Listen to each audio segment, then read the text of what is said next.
Bueno, buenas tardes a todos ustedes. Bienvenidos aquí al INERO. Bienvenidos a este foro sobre diálogos por la transformación. Es el primer foro que a mí me corresponde organizar. Es un foro que, como quizá ustedes sepan, es parte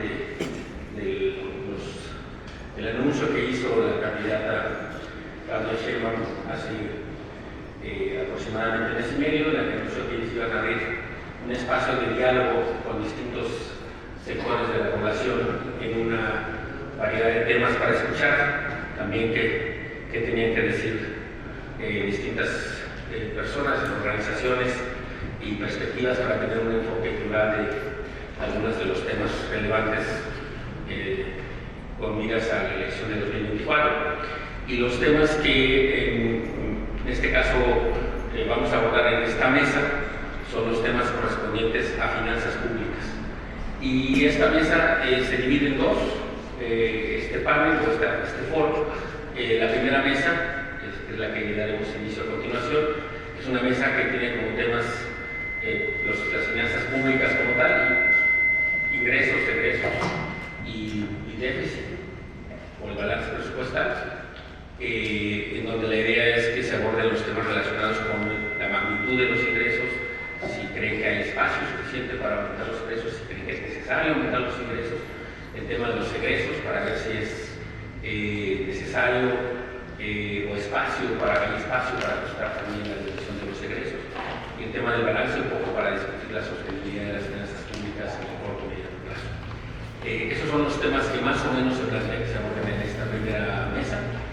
Para ello tenemos un grupo muy distinguido que me acompaña, no los menciono yo, los va a mencionar el moderador de la mesa, pero les doy la bienvenida a todos ellos, por supuesto, y a ustedes. Y la segunda mesa aborda otros temas de otra naturaleza, que son básicamente temas que importan desde la perspectiva fiscal y financiera y que tienen una naturaleza distinta, un poco más, digamos, contingente, y es el tema que se divide básicamente en dos: los temas asociados a Pemex y los temas asociados a las pensiones. Son dos temas muy relevantes que pues estarán en la discusión pública sin duda alguna, y que la idea es empezar a abordarlos para entender dónde están los retos, dónde están los espacios para el diseño de políticas públicas, y todo eso, como decía antes, es parte del objetivo de abrir a la discusión a los espacios de opinión pública también. Y este foro es un ejemplo de ello. Creo que es un foro donde convocamos a académicos, a organizaciones de la sociedad civil que se especializan en los temas presupuestarios, a funcionarios, y en este caso, por ejemplo, nos acompaña alguien también del sector privado, porque la idea es justo, como decía antes, escuchar y abrir a la opinión pública para que nos digan lo que tengan que decir sobre estos temas. Y la idea de todo esto es, como se sabe, no solo identificar los problemas hacia adelante, sino también ver de qué manera algunos de estos factores se pueden incorporar hacia adelante en lo que se espera que sea una plataforma de gobierno. Pero el objetivo de estos eventos es de naturaleza más bien, insisto, académica, de discusión, el entendimiento de los problemas y la identificación de las posibles soluciones. Ese es el objetivo de los diálogos por la transformación. Y les doy la bienvenida a todos ustedes y les dejo entonces en esta mesa que va a moderar Sergio Silva Castañeda. Sergio Silva Castañeda es un economista del cine, yo lo presento a él y le va a presentar a los demás. Él es economista del cine, doctor en Historia Económica por la Universidad de Harvard, y es actualmente trabaja en el Banco de México y es profesor del ITAM, y él va a moderar la primera mesa. La segunda mesa he invitado a moderar a Irving Rojas, que es economista, profesor actualmente de la División de Economía del CIDE. Ya en su momento él va a tomar la segunda mesa. Pero la primera mesa le he pedido que la moderara al doctor Sergio Silva Castañeda, y él hará el favor de presentar a los miembros del panel. Y les reitero de una vez más la bienvenida a todos ustedes, mis compañeros de la mesa. Muchas gracias.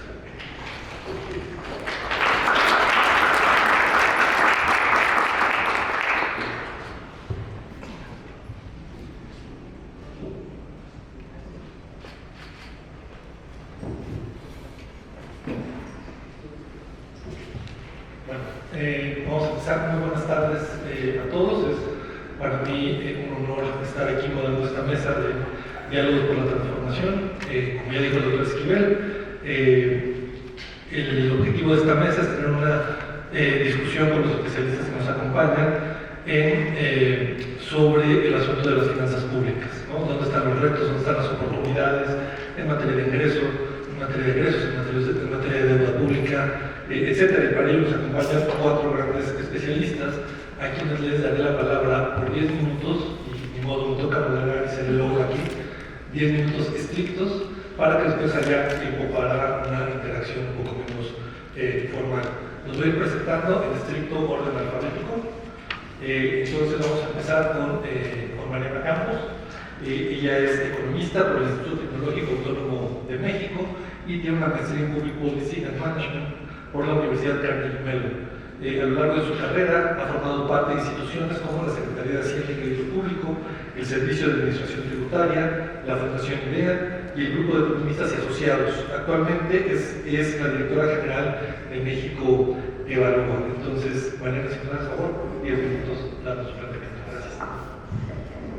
Muchas gracias, Sergio, y saludo a las personas que nos acompañan aquí en el presidio. Me siento muy contenta de que exista esta mesa de diálogo y que podemos abordar un proyecto y un problema que creo que tiene que interesarle a todo México, que es fundamental. Y también pues, saludo al público. Muchas gracias. Bueno, pues a mí me gustaría comenzar por el clásico tema de la debilidad de las finanzas públicas, que es una realidad. Y voy a describir mi punto de vista al respecto. Sin embargo, creo que también es muy importante plantear que no es el único problema de la hacienda pública. Creo que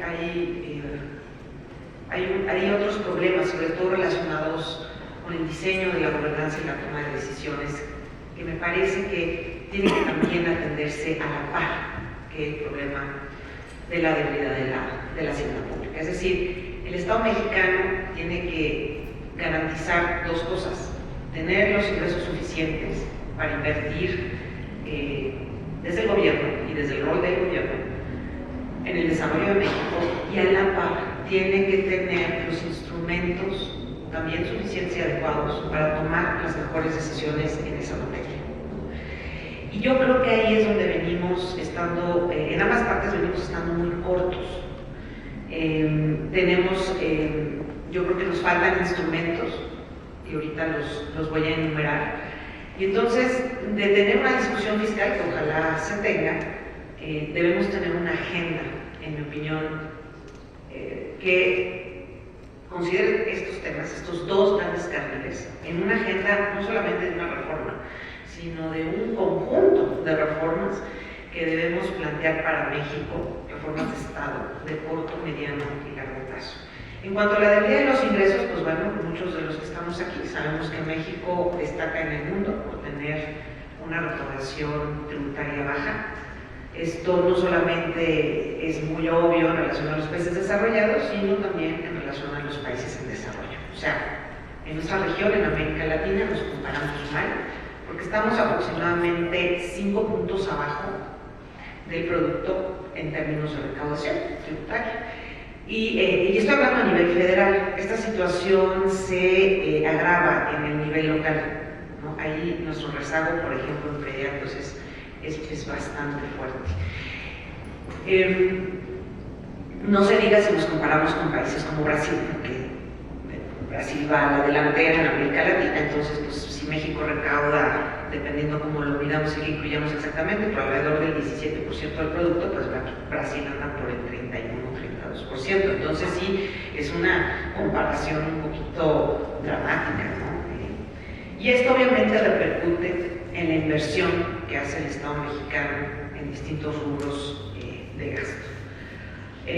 Yo creo que hay desde luego potencial recaudatorio en bastantes canales de impuesto. De entrada diría, no solamente a nivel federal, a nivel local. Tenemos una evolución muy lenta de la independencia presupuestaria de las entidades federativas.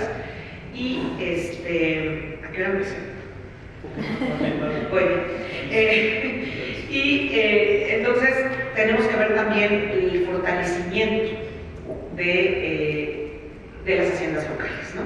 Porque, pues, es decir, el envío, las transferencias del gobierno federal pues, se combinan en cuanto a participaciones, que es como de libre uso, y las aportaciones que están etiquetadas pues, también a fines y de interés federal, ¿no? Entonces, creo que hacen falta recursos para las propias políticas locales, ¿no? Sí, creo que una de las principales áreas de oportunidad es la seguridad pública, es el tema más, digamos, que la población prioriza, es el que más le afecta y es en el que peor está siendo evaluado el gobierno actual. Entonces, lo que sucede es que, pues bueno, tenemos, por ejemplo, 90% de los policías municipales y estatales sin seguridad social, con problemas de condiciones laborales, ¿no? Entonces, es importante la inversión. Más o menos México algo estima que vale como 700,000 pesos que un policía cuente con condiciones laborales dignas y con posibilidades de ejercer una labor y un rol profesional, ¿no?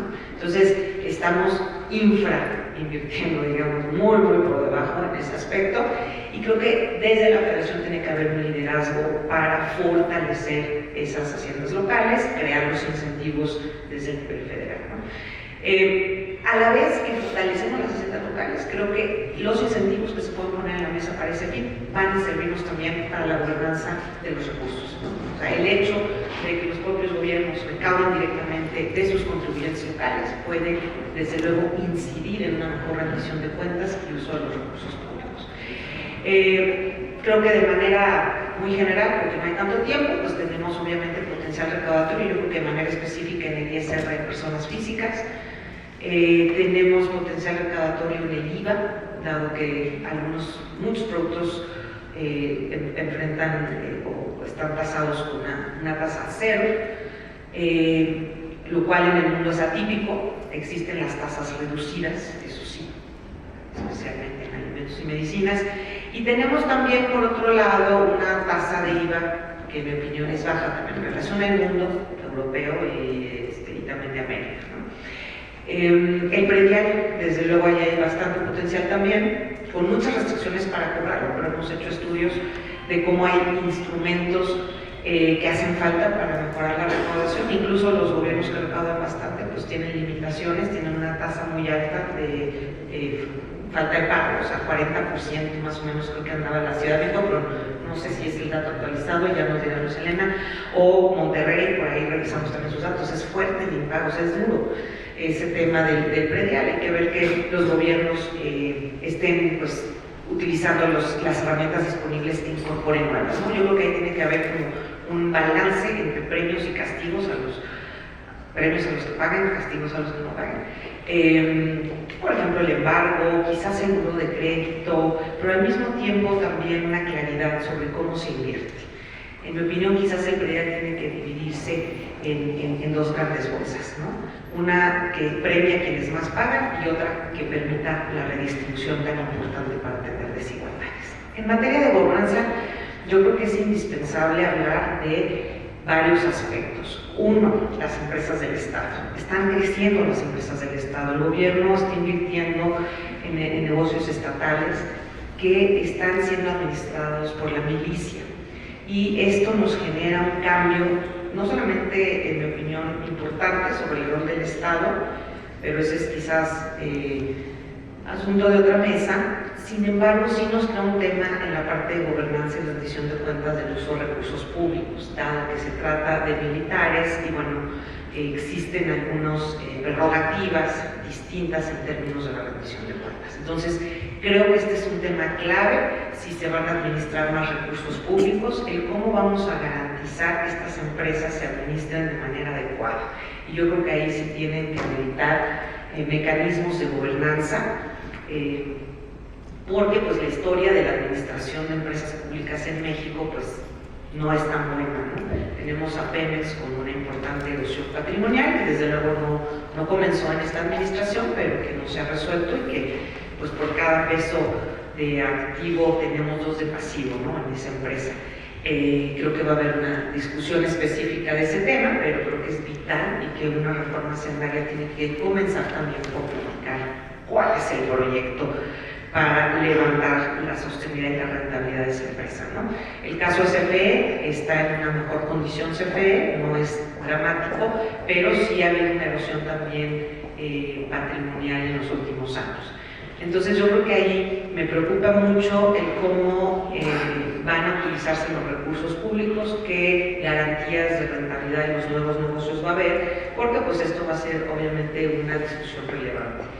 Creo que también es muy importante la planeación de las finanzas públicas, que el día de hoy es prácticamente oficialmente a un año, ¿no?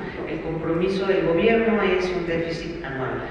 Y en algunos países esto ha evolucionado a una mirada de mediano plazo, en donde puede haber un marco fiscal pues mucho más que mire el mediano y el largo plazo. Creo que tenemos que evolucionar eso. Creo que también es importante la cotización de las políticas públicas y crear presupuestos a partir de esa cotización. Me parece que seguimos también como en una inercia y muchas veces hay una discusión poco informada de ese tema.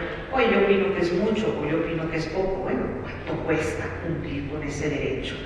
Entonces, creo que ese es un tema vital y muchas reformas y servicios públicos nuevos, o se discuten, carecen de esa información, a pesar de que el régimen de responsabilidad sanitaria lo establece, ¿no? Entonces, hay, digamos, pongo estos elementos en la mesa, que creo que son indispensables, y cerraría diciendo que va a ser muy importante el uso de la etiqueta de recursos para discutir una reforma por los costos políticos que implica, ¿no?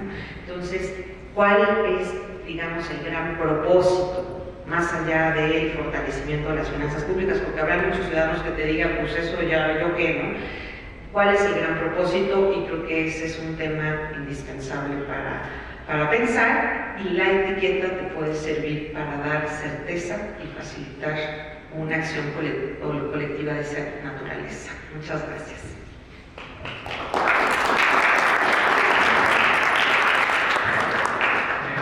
Muchas gracias, Mariana. Con esta disciplina del tiempo vamos a poder dar varias rondas, que es lo que va a ser interesante. A continuación quiero presentar a Luz Helena González. Ella es economista por la Facultad de Economía de la UNAM, egresada del Programa de Estudios Avanzados Leadership for Environment and Development del Colegio de México. Asimismo, cuenta con una maestría en gestión de la ciudad por la Universidad de Cataluña. En los últimos 15 años ha ocupado diversos cargos en el sector público. Actualmente se desempeña como titular de la Secretaría de Finanzas de la Ciudad de México. Gracias, señora. Muchas gracias. Muchísimas gracias por la invitación, gracias a todos mis compañeros panelistas. Yo voy a iniciar pues, por las buenas noticias y las fortalezas, para luego hablar un poquito de lo que se hizo en la Ciudad de México, no solo porque es mi responsabilidad en términos actuales, sino porque da cuenta del manejo de las finanzas de la ciudad proyectándose hacia futuro, y por último de algunos retos que sí vemos claros, ¿no?, que se presentan. Para empezar, bueno, yo estoy del lado de los optimistas, evidentemente. México ahorita se encuentra en un gran momento económico, la economía está en expansión y ha superado las previsiones de organismos internacionales y de mucha gente. O sea, al inicio del actual gobierno, muchas voces presagiaron devaluaciones, pérdida de empleo, fuga de capitales, y lo que ha ocurrido ha sido completamente lo contrario. La economía de México es fuerte, al segundo trimestre, que es el de 2023, que es el último dato que se conoce. Llevamos 7 periodos continuos de crecimiento, luego de haber pasado la peor crisis de la ciudad, del país y del mundo en los últimos 100 años. Eso no se debe de quitar de la mente, porque estos resultados económicos y de prudencia financiera y fiscal tienen que ser medidos también con ese parámetro, ¿no? Y se está estimando que el crecimiento del cierre del 2023 es de 3.5, incluso puede llegar a 3.6 en las últimas mediciones. La inflación y las tasas de interés, que también son una señal de estabilidad económica, en el caso de la inflación, es de reconocerse la labor que tiene la autonomía del Banco, pero bueno, la labor autónoma del Banco de México, que también fue cuestionado en sus orígenes. La inflación cerró 2023 con 4.66, muy por debajo del máximo que se alcanzó después de la pandemia, que llegó a 8.7 en agosto y septiembre de 2022 y nos estamos acercando a la tasa objetivo. Las tasas de interés también se han mantenido estable, esperemos que empiecen a descender de manera paulatina, ahí hay una incertidumbre. Hay confianza en nuestro país, el país recibió 32,000 millones de pesos de inversión extranjera directa, a la par que la inversión fija bruta logró un máximo histórico en octubre del año pasado, que es el último dato que tenemos, gracias a un crecimiento anual de 24, anualizado 24%. Eso también son máximos históricos. Por otro lado, el sistema financiero también refleja signos de fortaleza. El sector bancario tiene niveles de capitalización altos y niveles de crédito interno también manejables. La política, el tipo de cambio flotante, nos ha permitido enfrentar de manera más efectiva las fluctuaciones externas y hoy nuestra moneda es una de las más fuertes en los últimos meses. Con cifras de enero se ha logrado una apreciación del peso del 11% comparado con 2022. Tenemos además reservas internacionales altas que también nos dan un margen contra factores externos. Estos factores y la cercanía con el mercado más grande del mundo son algunos de los ingredientes que fortalecen nuestra posición mundial, donde hoy ya ocupamos, somos la economía número 12 del mundo. Y también se refleja que hoy, con la disminución del comercio, de la actividad comercial de China hacia Estados Unidos, ya seamos el socio comercial de Estados Unidos más importante por arriba de Canadá y pues, por arriba de China también. A noviembre de 2023, el monto total del comercio de nuestro país con Estados Unidos fue de 738,000 millones de dólares. Eso significa que hemos incrementado en cerca de 20,000 millones de dólares el comercio con Estados Unidos. Sin embargo, pues aquí todavía hay un margen importante donde hay que hacer algunas cosas internamente en el país, porque realmente el desplazamiento de las exportaciones de China rebasa los 110,000 millones de pesos. O sea, sí hay un potencial todavía de crecimiento. Estas cifras sumadas al buen comportamiento del desempeño laboral, la decisión de protección de los grupos más vulnerables y el apoyo decidido que ha favorecido el consumo interno y el consumo interno de la mayoría de la población del país, y con eso también garantizar el bienestar y el acceso al ejercicio de derechos, que a su vez ha tenido buenos resultados en la macroeconomía. La mejora de las condiciones laborales a través de medidas muy específicas, como el incremento del salario mínimo, el cual ya tiene un crecimiento acumulado de 117%, sin generar nuevamente inflación y desempleo, han sido uno de los grandes aciertos de esta administración, demostrando que era falso, que la estabilidad económica dependía del sufrimiento de la clase trabajadora. Justicia laboral, inversión pública y privada, ha repercutido en un fortalecimiento del empleo formal, la prohibición del outsourcing, la reforma al sistema de pensiones, que verán en la siguiente mesa, y y los cambios en términos de la representación sindical han conducido a niveles históricos de registro en el IMSS. Al tiempo, pues el gasto de inversión pública ha permitido que entidades del sureste estén creciendo a un ritmo mayor que el resto del país. Esto tampoco había ocurrido hace muchísimos años en este país.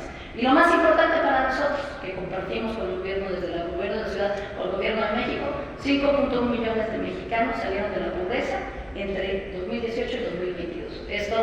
Y además se ha mejorado la distribución del ingreso. Esto tampoco venía ocurriendo. Y es previsible que este dato pues, sea mejor en la próxima medición, porque ahí justo estábamos en la pandemia. En términos de la política de gasto, pues mucho se ha hablado de eso, ¿no? Se expandió la política social, ahora 30 millones de hogares son beneficiarios de algún programa social. El presupuesto de inversión social será el más grande de la historia. En este año va a llegar al 12.8% del PIB. Y bueno, la pensión de adultos mayores también se ha incrementado de forma importante. La inversión pública, como ya dije, se dirigió a reducir desigualdades regionales y ha tenido un impacto importante. En términos de ingresos, se privilegió la eficiencia en el cobro de grandes contribuyentes, se eliminaron las condonaciones de impuestos, eso también se ha documentado de manera amplia. Estas condonaciones beneficiaban a grandes empresas. En efecto, no se aumentaron ni se crearon nuevos impuestos, es un tema que se tendrá que revisar, pero gracias a ciertas acciones los ingresos públicos se han mantenido estables, si bien no han crecido de manera espectacular y hay algunas presiones de gasto que se tendrán que afrontar, pues se han mantenido estables y han crecido alrededor del 7% en 2018. Un punto muy importante, la política de deuda pues, ha sido responsable y sostenible. O sea, en 2024 se incrementó el porcentaje de deuda con relación al PIB, estamos en 48.8%, pero todavía es perfectamente manejable. Y sobre todo, pues, el monto total de la deuda, el peso de la deuda no se ha modificado de manera importante y no se contrató deuda durante la pandemia y esto ha dado más fortaleza a las finanzas públicas.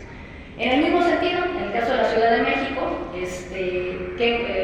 hemos seguido una política similar, pero profundizando en algunos puntos que consideramos que era importante avanzar un poco más. La Ciudad de México pues, es el corazón es el corazón económico del país, sigue siendo el corazón económico del país, producimos el 15% de la riqueza nacional, es la entidad que más contribuye al crecimiento real del índice agregado de la actividad económica, contribuimos con puntos 64 puntos porcentuales, que es el doble de la segunda entidad, que es el Estado de México, que contribuye con 38 puntos porcentuales.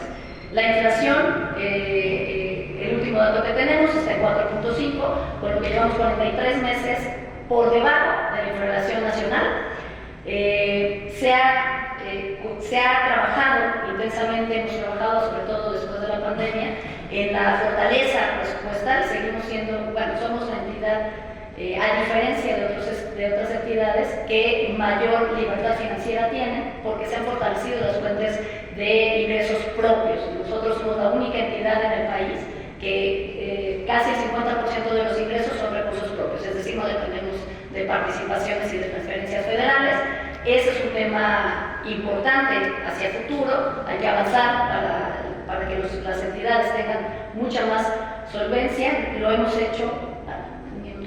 Entonces, cierro lo de la Ciudad de México y sí me gustaría hablar un poquito de los principales retos.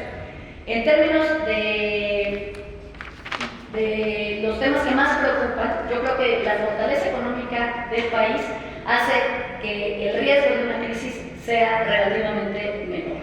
En efecto, hay un tema que atender por el tema del déficit, el incremento en este año del déficit, pero creo que no se combina con inestabilidad como por los números que estamos dando, ni con crecimiento de la deuda muy alto como ocurrió en otros países y que podría mandar señales negativas a los mercados. Sin embargo, sí hay que hacernos cargo de garantizar esta estabilidad, seguir por ese camino para poder hacer frente a ciertos riesgos importantes y ciertos retos que están en las finanzas federales, que uno de ellos, los dos más importantes, Pemex y pensiones, pero también todo el tema de la operación de la infraestructura y la creación de la infraestructura que se requiere para potenciar y seguir haciendo crecimiento regional diferenciado y poder seguir haciendo frente a la política general que involucra el desarrollo regional y el beneficio de la mayoría de la población. Aquí lo dejaría.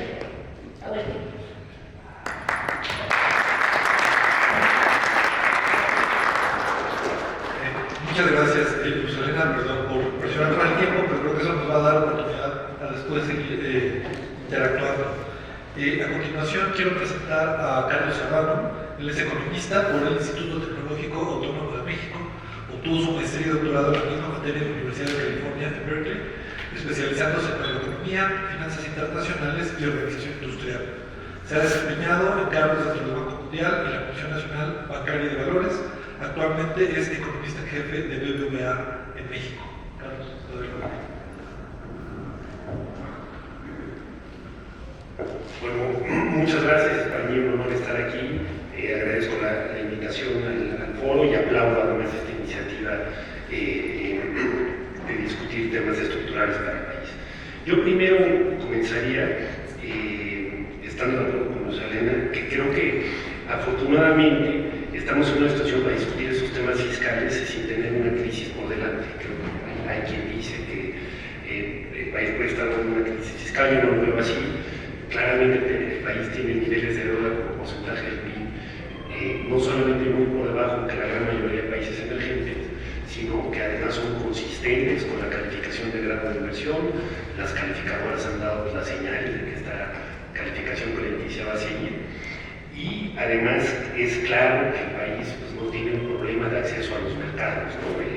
México hace emisiones, hizo una recientemente, constantemente en los mercados, y de hecho lo que se puede definir como la prima que se paga por un riesgo país, pues, de hecho ha venido disminuyendo el último año, ¿no? Ahora está más o menos en 1.6%, hace un año estaba alrededor de un punto porcentual más, es decir, los mercados están también señalizando que ven una situación buena en los fundamentales macroeconómicos del país, y creo que eso pues habla de esta estabilidad y permite pensar en los retos estructurales de mediano plazo.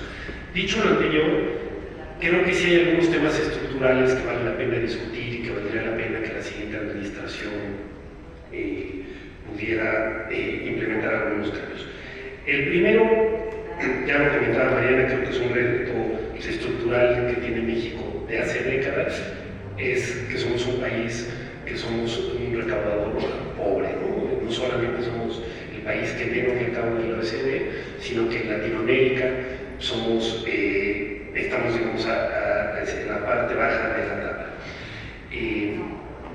Creo que ahí hay muchas ventanas de oportunidad. Coincido, esta administración fue cerrando algunas áreas de oportunidad que había para aumentar ingresos con corporaciones, pero creo que todavía hay áreas de oportunidad. Por ejemplo, creo que podríamos tener un sistema de recaudación de impuestos sobre la renta más progresivo en personas físicas, y sobre todo creo que pues, sigue el gran reto de disminuir la informalidad.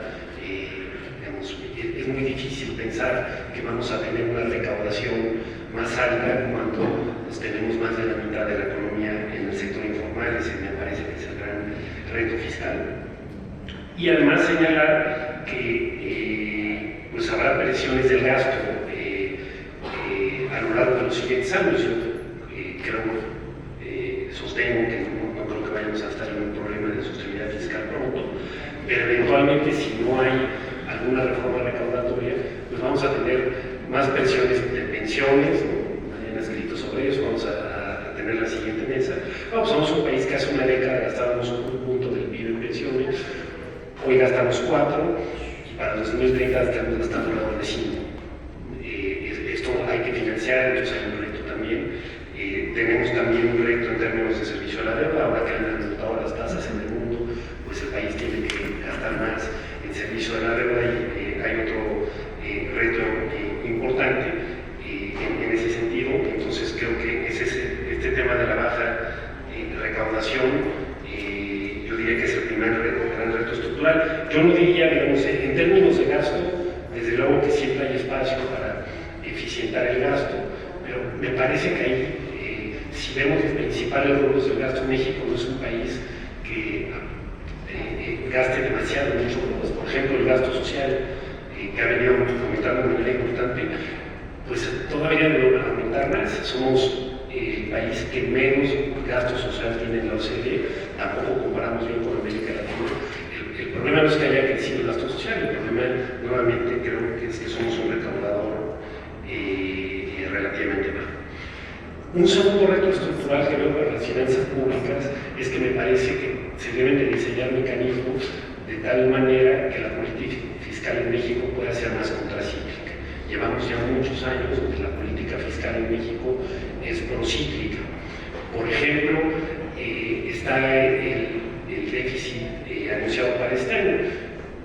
Es un déficit que es catastrófico, no creo que había espacio para tener un déficit como que se está presentando, pero lo que sí sorprende es que se va a presentar este déficit en un año, como ya decía Luz Helena, pues donde todo indica que vamos a crecer bien y que vamos a crecer por encima del potencial. Me parece que deberíamos de tener alguna regla fiscal, quizá deberíamos de volver a ver el caso chileno con su regla de balanza estructural, de tal manera que México pueda ejercer la política fiscal de forma contracíclica y ayudar a mitigar los años donde haya bajo crecimiento. En efecto, no se contrató deuda en la pandemia. Quizás deberíamos reflexionar si no hubiera sido mejor contratar deuda en la pandemia, cuando la economía se contrajo más del 8%, y no este año, donde pues todo indica, yo coincido, que vamos a tener un buen crecimiento. Tercer reto estructural, creo que hay que repensar el pacto federal.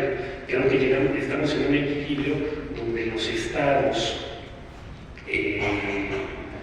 la Ciudad de México ciertamente no es el caso, pero donde muchos de los estados y municipios se han acostumbrado a vivir de las transferencias de la federación sin recaudar impuestos, que en muchas otras partes del mundo son no solamente impuestos fáciles de recaudar, sino que además son progresivos, ¿no? En particular el predial, y luego pues, el caso de la tenencia, ¿no? Cuando pasó de ser una competencia federal a una estatal, parecía que fue una carrera a ver quién lo eliminaba antes, cuando el impuesto a la tenencia pues, es un impuesto no solamente fácil de recaudar, sino que es muy progresivo. Entonces, en este sentido, creo que repensar el pacto y repensar, decir, las transferencias, me parece, deberían de estar condicionadas a que los estados y municipios ejerzan sus capacidades recaudatorias, porque de lo contrario se están perdiendo algunas de las fuentes de ingresos más importantes que hay en nuestro país.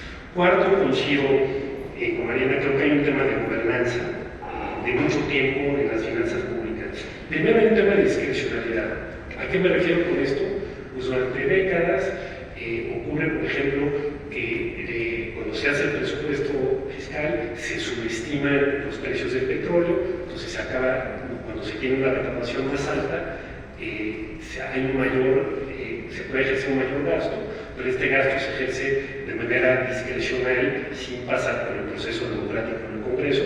Me parece que esto se podría atacar, por ejemplo, teniendo una realidad, lo que se recaude por encima de lo anticipado se debería de ir a pagar deuda o a ciertos gastos de infraestructura, pero que no haya discrecionalidad. También creo que hay un problema de gobernanza que quedó muy claro en la administración anterior, donde se sobreestimaba el crecimiento. Recordamos los 3 primeros años de la administración anterior, entonces al final el crecimiento terminaba siendo menor al anticipado, entonces ejercía déficits mucho más altos, y eso hizo que la deuda del país los primeros 3 años de la administración anterior pues, creciera más o menos del 30 al 50. Creo que también necesitamos mecanismos para que si el crecimiento empieza a ser distinto al anticipado, haya ajustes al gasto y no terminemos teniendo estas presiones tan importantes.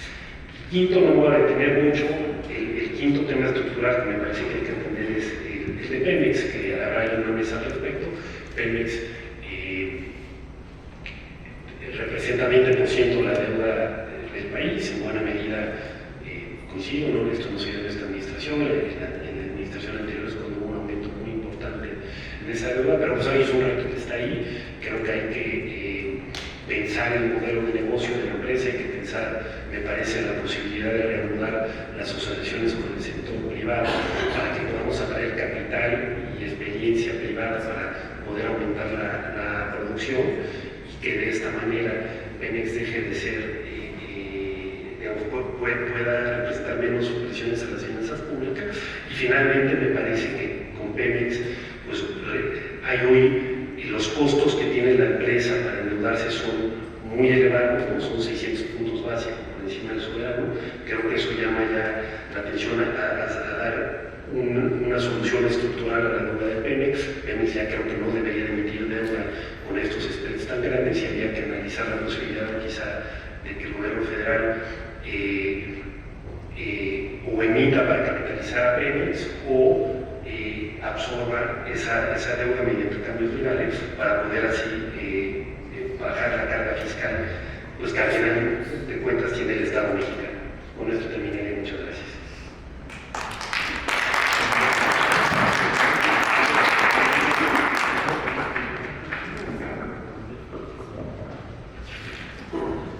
Muchas gracias, Carlos. Para terminar esta primera ronda, yo creo que agradeciendo por la disciplina con el tiempo. Nos acompaña Héctor Villarreal, él es economista por el Tecnológico de Monterrey y cuenta con una maestría y doctorado en la materia con especialidad de Economía Aplicada por la Universidad de Wisconsin en Madison. Fue director general del Centro de Estudios de las Finanzas Públicas de la Cámara de Diputados y del Centro de Investigación Económica Presupuestaria.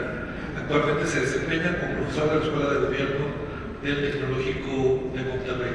Muchas gracias por estar con nosotros, Héctor. Al contrario,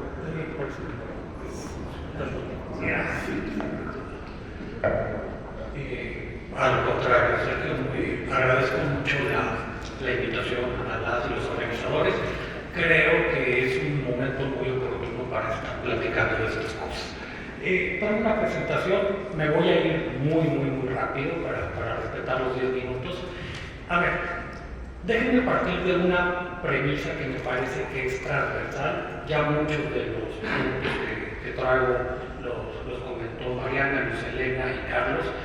Y probablemente estos requerimientos financieros de 5.4% del PIB me parece que es la medida más honesta y más transparente del déficit fiscal desde mi punto de vista, porque no te metes con qué se registra en libros y que no, creo que es el déficit real del que estamos hablando.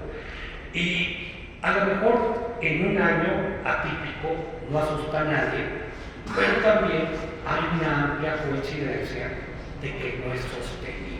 Es decir, si nos quisiéramos quedar con estos requerimientos de 5.4% mucho tiempo, empieza a haber muchos riesgos. Uno, empezaría a subir la deuda acumulada como porcentaje del PIB, y también en el momento que necesitáramos una política fiscal contracíclica no habría capacidad para hacerlo. Entonces, más o menos se acepta. Créanme, para efectos de esta discusión, si me dicen, bueno, ¿cuál sería el objetivo? Yo creo que algo razonable es pensar que en un par de años deberíamos bajar estos requerimientos financieros del sector público federal de un 5.4 a un 3.5. Aproximadamente 2 puntos del PIB. México cambiaría mucho la senda y su dinámica de deuda. Entonces, el objetivo, insisto, sería en 2 años tener una consolidación fiscal por 2 puntos. Si han estado siguiendo la discusión de lo que ocurre en Argentina y los famosos 5 puntos de Milei, parecería que 2 puntos no es demasiado. Y quizá no sea demasiado, pero quiero argumentar en los siguientes 4 o 5 minutos que no es tan sencillo lo que ocurre. Y yo encuentro 4 causas. La siguiente, por favor. La primera, y ya estuvo saliendo aquí el tema, es Pemex. O sea, durante este sexenio, la administración anterior, yo creo que pueden ser 3, pero se ha concentrado mucho en los últimos años, ha sido un resumidero fiscal. En este sexenio, más o menos las transferencias del gobierno entre lo que se le condonó de derechos, transferencias directas, estímulos fiscales, pagos de pensiones, estamos hablando como de 1.4 o 1.5 billones de pesos. Ahora, uno de los problemas para lograr una consolidación fiscal es que con la baja de derechos, prácticamente el Estado mexicano ya no tiene renta petrolera. Hacienda está proyectando algo rondando 0.7, 0.6% del PIB. Si quisiéramos bajar eso, ya no contamos con los recursos de petróleo. Ese sería el primer tema. Segundo, y Carlos lo mencionaba también por ahí, no voy a ser muy reiterativo, la famosa tasa neutral. Vamos a unos años de tasas más altas probablemente, entonces no va a ser sencillo que el servicio de la deuda baje mucho. Entonces, ¿sabes qué? Tenemos un PEMEX complicado, tenemos un servicio de deuda que en los próximos años se proyecta alto. Ya son 2 razones complicadas para lograr esta consolidación fiscal. La siguiente lámina. Tercero, no me voy a meter a detalle, veo a Alejandra Macías que va entrando y tenemos una mesa de pensiones al rato. Tenemos que hablar de esto. O sea, pensiones, cuando incluyes la no contributiva, estamos hablando que en el 2024 el gobierno federal espera gastar 5.8% del PIB. 5 puntos, es mucho más que lo que recaudamos por IVA, ya que es la contributiva. Más complicado, tenemos una generación de transición muy larga en este país. El CIEP realizó sus proyecciones recientemente.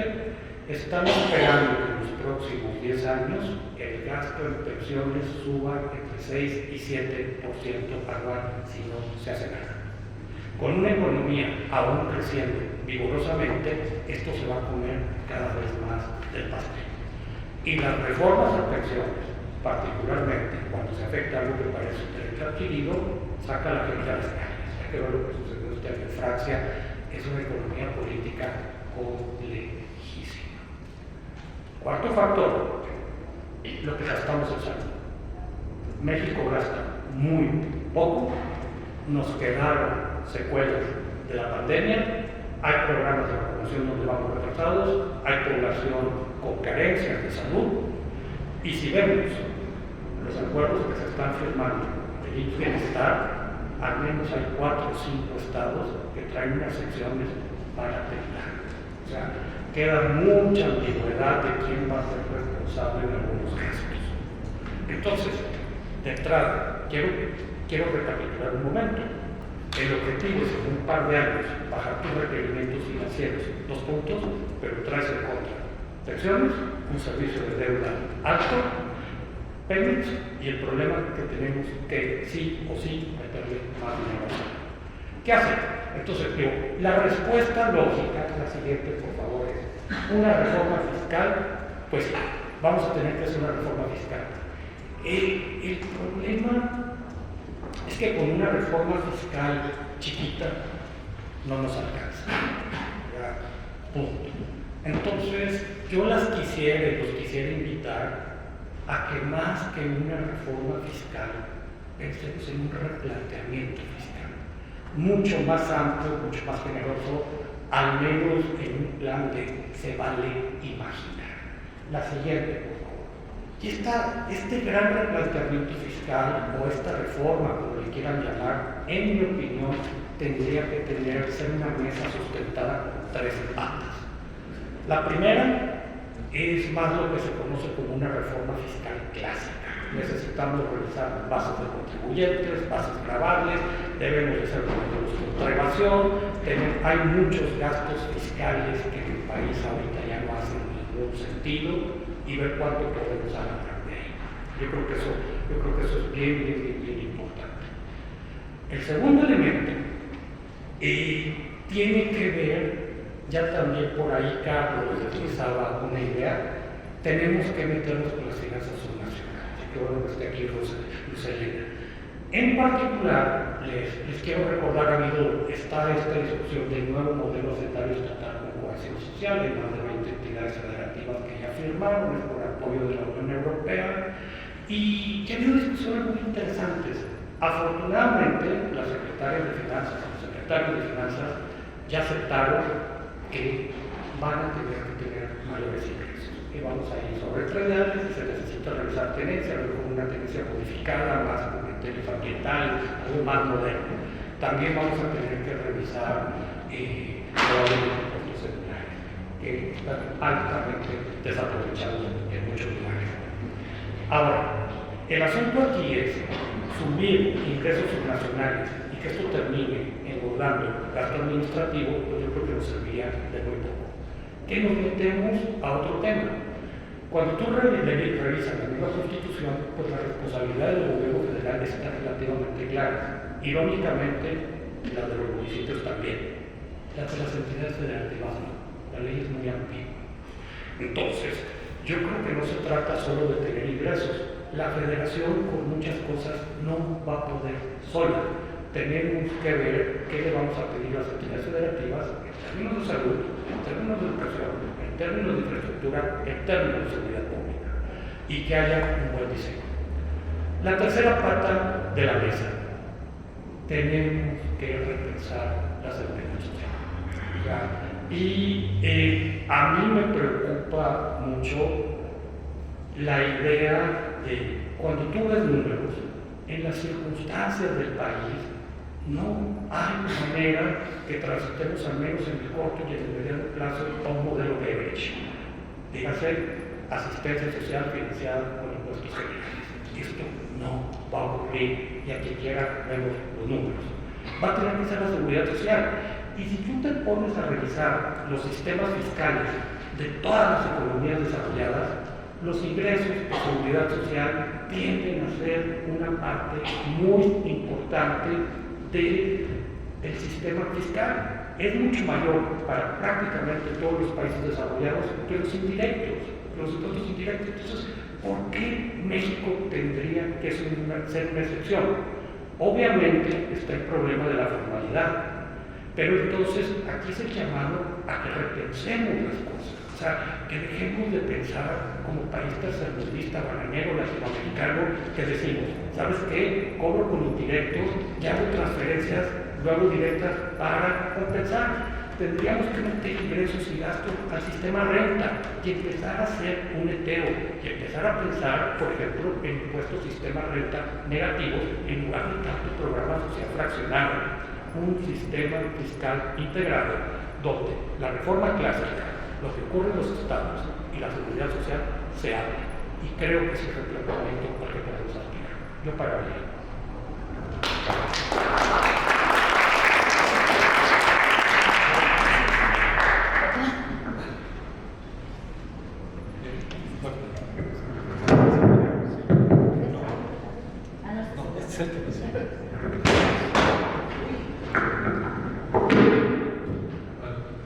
Muchas gracias a todos por su brevedad, y esto nos abre la oportunidad de tener una segunda intervención de cada uno donde pudiéramos pues tratar de reaccionar a las ideas, a las propuestas de los otros panelistas. Creo que se ha dicho mucho sobre las fortalezas, los retos, que teníamos que estar planteando hacia el futuro, y creo que yo subrayaría este último componente. Y bueno, pues hay temas que no podemos dejar de discutir, como el asunto de Pepex, que ya le dejaremos tarea al siguiente panel. Entonces, si te parece bien, María, ¿quieres empezar con la segunda ronda? Muchas gracias. Sí, entonces, me gustaría subrayar el tema que yo abrí de la debilidad de las finanzas públicas y comenzar con un comparativo en América Latina sobre la recaudación en relación al PIB. Y parte de nuestra preocupación viene, ese es un problema estructural de México, que no se creó, digamos, ayer, es un problema de tiempo que no se ha podido resolver. Cuando vemos los números que trae el gobierno en su desempeño en la recaudación pública, de los ingresos totales son muy bajos. Es decir, hay un crecimiento muy bajo en los últimos años. Por ejemplo, con estimados de lo que se proyecta porque pueden crecer los ingresos al cierre de 2024, pues vemos que con todos los esfuerzos que se han hecho han crecido 6.5%. En el sexenio pasado crecieron 12.9%. Con Felipe Calderón crecieron 15.5% y con Fox 35.7%. Entonces cada vez cuesta más trabajo, y esto tiene que ver con lo que dice Héctor, que es completamente cierto, es la debilidad de los ingresos petroleros, cómo se ha ido reduciendo el DUC, es un tema quizás también obviamente de producción petrolera. Hay varios aspectos, pero cada vez, digamos, hay una debilidad remarcada, por lo cual existe la necesidad de fortalecer los ingresos tributarios. Y no podemos, en mi opinión, bajar ese ritmo de sustitución, porque tenemos presión en distintas obligaciones, que también algunas de ellas ya se han ido mencionando, como el gasto de pensiones, en donde es importante subrayar que se incorporaron las pensiones para las personas que no tienen seguridad social de manera importante en este gobierno, lo cual a mí me parece muy bien porque el Estado haya reconocido ese pasivo. Sin embargo, no se crearon fuentes de financiamiento nuevas.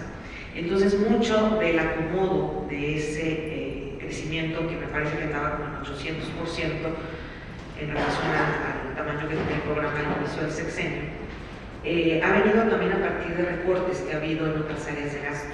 Entonces, digamos, el déficit, ¿no?, en términos de lo que nos ha faltado de ingresos, pues es hasta cierto punto una manera de verlo, pero otra manera es, bueno, muchos otros rubros se van a dejar con, digamos, subinversiones o con recortes que habría que considerar para eventualmente repuntar en esos aspectos, ¿no? Yo mencionaba el tema, por ejemplo, de las condiciones laborales de los policías, que son responsabilidad, en el caso de los estados y de los municipios, de esos gobiernos, pero que al conocer la situación de la realidad de las haciendas públicas locales, que es una realidad también estructural, pues el gobierno federal creo que tiene que tener un liderazgo de cómo promover esas haciendas, de cómo fomentar que existan estas condiciones laborales, porque bueno, pues es un ámbito prioritario en temas de seguridad pública. Creo que me parece muy importante el acento que se está poniendo en el tema de seguridad social, y yo creo que ese es yo invitaría a los que están aquí, a que ese es un tema que debemos subrayar, porque creo que puede ser en efecto lo que encabece esa motivación de la que yo hablaba hace rato de una reforma fiscal, es decir, yo creo que un aspecto también clave para tratar de cerrar las brechas de desigualdad, que son muy importantes en la agenda de la transformación. Me parece también que es uno de los temas prioritarios que también comentó Carlos, el tema de la informalidad, creo que también está relacionado con el esquema actual de seguridad social. Me parece también que es importante para abordar el tema de la desigualdad de género, porque en la informalidad las mujeres participan más, ¿no? Y en cómo este esquema se relaciona con eso. Entonces creo que sería vital en temas de economía y en temas de darle una legitimidad importante a la posible reforma fiscal, ¿no?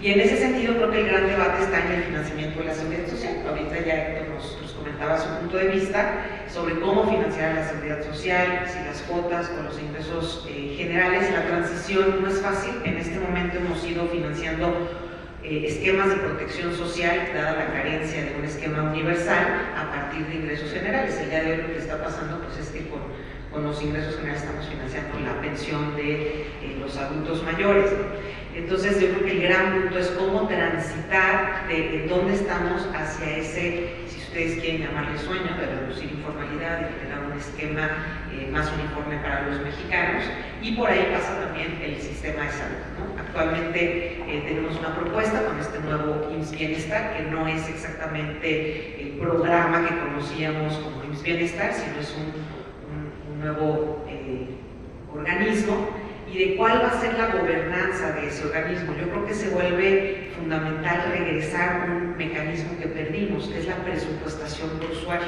Cuando anteriormente estaba el Seguro Popular, existía una presupuestación por usuario para evitar que tuviéramos una subpresupuestación, ¿no? Entonces yo creo que retomar temas de gobernanza, del diseño de bienestar es clave.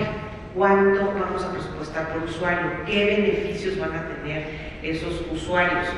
Y ojalá que se ponga en un carril que pudiera eventualmente converger con, pues, digamos, un esquema de beneficios en donde haya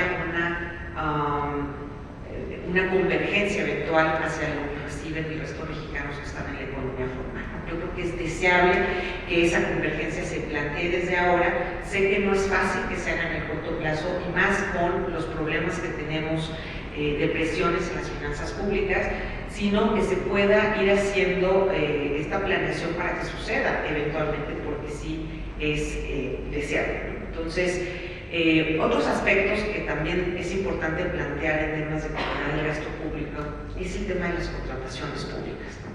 Ese es un tema vital. Yo comentaba hace rato que no contamos con los instrumentos para tomar decisiones de manera efectiva, y creo que lamentablemente pues, la provisión de medicamentos ha sido muy accidentada, hay nuevas propuestas, pero nos ha faltado en la parte de contratación pública generar esos instrumentos. ¿Y a qué me refiero? Requerimos inteligencia de mercados, requerimos inteligencia en términos de precios y de toma de decisión de los distintos insumos. No me quiero referir específicamente a medicamentos, sino de todo lo que contrata el gobierno. Necesitamos evolucionar hacia plataformas digitales y hacia la contratación digital.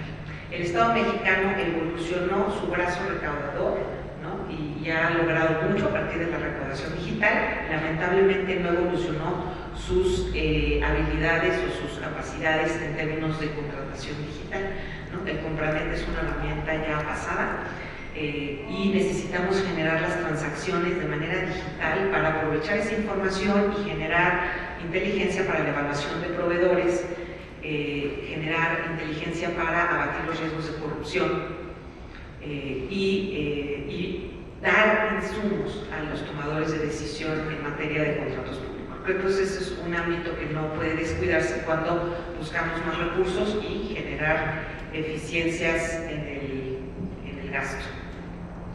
El otro tema muy importante también en términos de calidad del gasto tiene que ver con el horizonte de la planeación de los proyectos de infraestructura. Tenemos poca planeación de proyectos de infraestructura, no hay un ente a cargo de esto, planeamos, el programa de infraestructura es sexenal, necesitamos superarlo. En otros países que se comparan con México o más desarrollados tienen planeación de mediano y de largo plazo, ¿no? Y ahí requerimos capacidades del Estado para hacer diagnósticos profesionales de las necesidades de infraestructura, considerando la vocación económica del país, sus sectores. Si ahora con el fenómeno de la relocalización queremos aprovechar este fenómeno, pues sería parte de la brújula que tendría que considerarse en un programa de infraestructura. Pero no contamos con esos instrumentos, el programa sigue siendo limitado en el sexenio, no tenemos realmente la función de planeación en las secretarías. Los 10 mejores países en materia de infraestructura, calificados así por el creo que es el Foro Económico Mundial, tienen un orden de infraestructura profesional, con visión de mediano y largo plazo, que quite la cooptación política de estos proyectos y que pues genere estos diagnósticos de mediano y de largo plazo. Yo creo que eso es vital para realmente pues hacer el mejor uso de los recursos públicos, pero que en el corto plazo, con la carencia que además ya nos comentó lo difícil que puede ser Héctor, que coincido con él, que no va a ser fácil hacer esa consolidación, necesitamos aprovechar el instrumento de las asociaciones público-privadas que ha venido picada en este sexenio. Es un instrumento importante porque lo que hace es sumar los esfuerzos del sector público-privado en términos de cuáles son sus recursos, sus capacidades, y a través de la regulación de estos esquemas se ponen de acuerdo en las responsabilidades, en qué riesgos y en qué beneficios y cómo se van a repartir en ambas partes, tanto en el sector público como privado. Y es una manera de poder impulsar servicios e infraestructura sin necesariamente contar en el corto plazo con los recursos que pues lamentablemente por cómo ha evolucionado el déficit pues vemos que no están ahí, ¿verdad? Entonces lo pongo también en la mesa. Muchas gracias. José Elena. Muchas gracias. Yo quiero hacer un comentario. En efecto, el déficit propuesto por Hacienda en este año pues es el más alto en 2 décadas. Sí hay que hacerse cargo de ese dato. Sin embargo, pues por toda la fortaleza que hay en la economía, se tiene margen, incluso yo digo que se tiene margen para un mayor endeudamiento sin que represente en estos momentos un riesgo en los mercados, para los mercados, ¿no?